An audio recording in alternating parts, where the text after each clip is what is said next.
we're going to jump right into bar chords. If you're playing an electric guitar, you're going to have a little bit of an easier time. These can be real hand crushers on the acoustic guitar. I've been playing for a long time, and some of these are still, you know, not easy to hold for a 5-minute long song.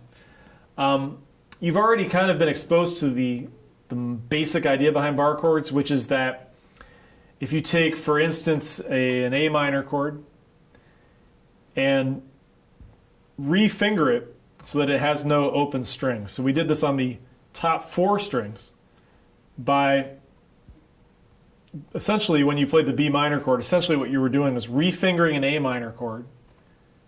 So instead of using your 2nd, 3rd, and 1st fingers, you were using your 3rd, 4th, and 2nd fingers, if that makes sense. The reason you were doing that was that if you slid this up, then your 1st finger could cover the note that was an open string. So, I mean, the guitar is very visual, but if you look, here's an A minor chord, and if I finger it in this different way, then I can go like this, and now I'm playing a B minor chord. These fingers are all in the exact same arrangement that these notes are in the same arrangement that they were for the A minor chord on the top 4 strings.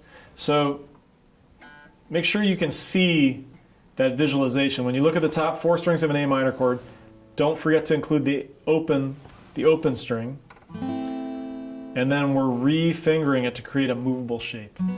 That's the idea behind all the bar chords, and it really helps if you can really visually understand them. I like to basically teach 2 fundamental bar chord shapes, and then we can take a look at some of the other more sort of secondary shapes. The 2 main families are barred E chords and barred A chords. So we're going to start with an E major chord.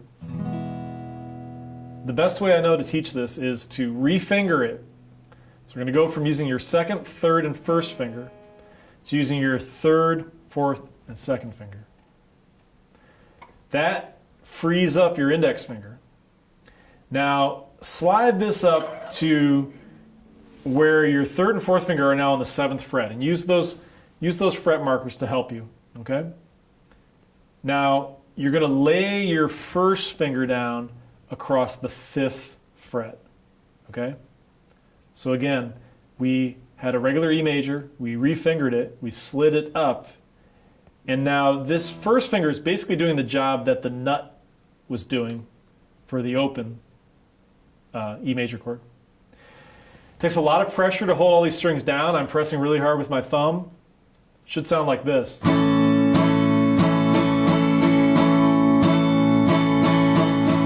That's a barred E chord. Now, it's called a barred E chord because it's based on an E major shape. But as soon as you leave the open strings, it's no longer an E chord. It's only based on the shape of an E chord. So that can be very confusing. What I'm actually playing right now is an A major chord. Okay, so now this is where it really starts to matter that you know the names of the notes on the strings. I'm going to give you some techniques to help you learn that. Right now, hopefully you're getting pretty good at counting the musical alphabet up an individual string. If you did that starting on an E, you'd have E, F, F sharp, G, G sharp, A. Okay? If you look at the PDFs for these bar chords, the root notes are circled. So this note is circled in the chord diagram. That is the note you need to look to decide what chord you're playing. Whatever note you're playing with your 1st finger on the 6th string, that's going to be the name of the chord. So this is an A major chord. The exact same logic applies if you start with an E minor chord, refinger it with your 3rd and 4th finger, slide it up. I'm going to the 7th fret. I'm totally arbitrarily choosing the 7th fret, just middle of the neck. Lay that 1st finger down. Now you've got to hold down even more strings with your 1st finger. You can lay that 2nd finger on top. This is a A minor chord. Okay?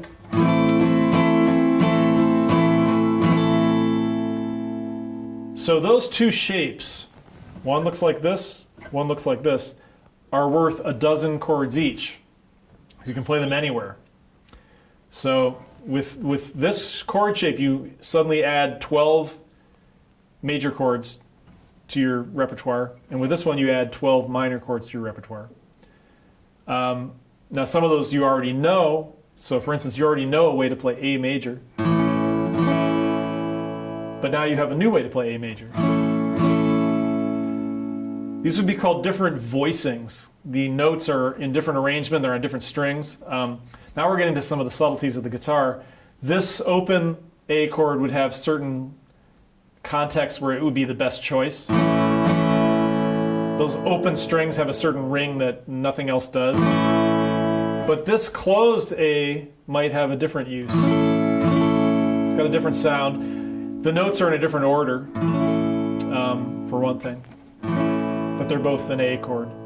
If you're playing with another guitar player, this is where knowing a lot of different chords can matter.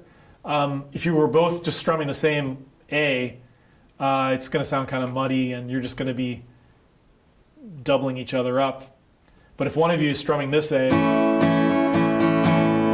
and the other one is strumming this A, there's going to be some separation between the two A's and it's going to sound fuller and more interesting. So we're kind of getting to the realm where you start to know more than one way to play a chord, which is where it starts to get really fun. Okay, that's an awful lot to learn right there, but we're going to move right along to the A family bar chords. This one lesson should take you an awful long time to really absorb. Bar chords are really challenging, but also very powerful concepts. So we're going to go to an A major chord, okay? And we're going to do the exact same procedure, which is, okay, I'm using my first, second, and third finger, re-finger it, so you're using your second, third, and fourth finger. Slide it up, go to the 7th fret, okay? Okay, now A is only a 5-string chord, so this first finger only has to lay across 5 strings, okay? And this is an A-shaped bar chord, okay? Now, this is the one shape that I personally don't use very much, and I'm going to show you an alternative. I think this one is extremely finicky and tough to play, and very tough to play on the fly. So if you're playing a song that's going by at a good clip, pretty hard to get this one under your fingers in time. I might use this one if I was playing a finger-picked piece where these top notes really had to come through. But if I'm going to be strumming a song, I'm going to play this bar chord a different way. And here's what I'm going to do. I'm going to sacrifice the first string. I'm going to lose the note on the first string. I'm going to keep my first finger playing this note. And I'm going to take my third finger and hold down the 3 notes that my individual fingers were playing. So that means I'm going to bar with my third finger. And it might take a while before your third finger is willing to do this. So your third finger is going to hold down the 4th, 3rd, and 2nd strings. And in this case, that's on the 7th fret. I've got my first finger holding down the 5th string on the 5th fret. So wherever you move this chord, those are the relationships that have to remain. There has to be a fret in between your first finger and your third finger. And that's how I play. That's a barred A chord. It's a major chord. At the moment, I'm playing a D chord. Because we're going, if we go up the A string, A, B, C sharp, D. That's a D. And again, look at the PDF that comes with this lesson. That's going to show you where the root note is in this shape. Okay, we're almost there. We just learned 36 new chords. Go down to an A minor chord. Okay, same procedure. Re-finger it. Okay, slide it up and bring this down. This might be the easiest one. This is now a D minor chord. It's based on an A minor shape.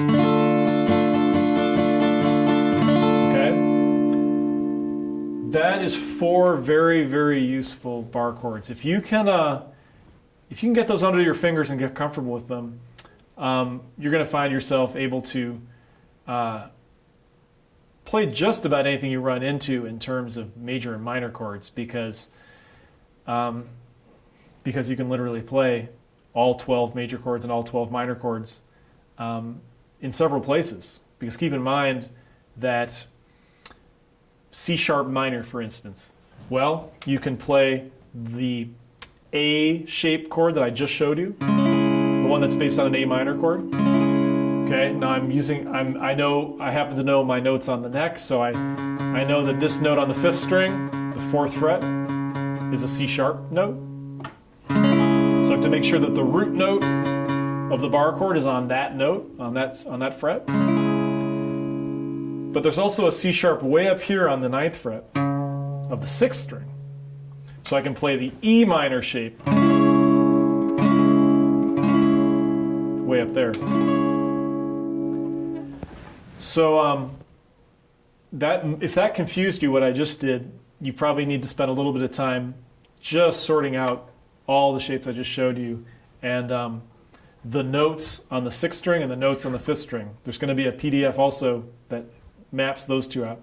Because if you're embarking on the project of learning all the notes on the neck, the best place to start is probably the 6th string and the 5th string.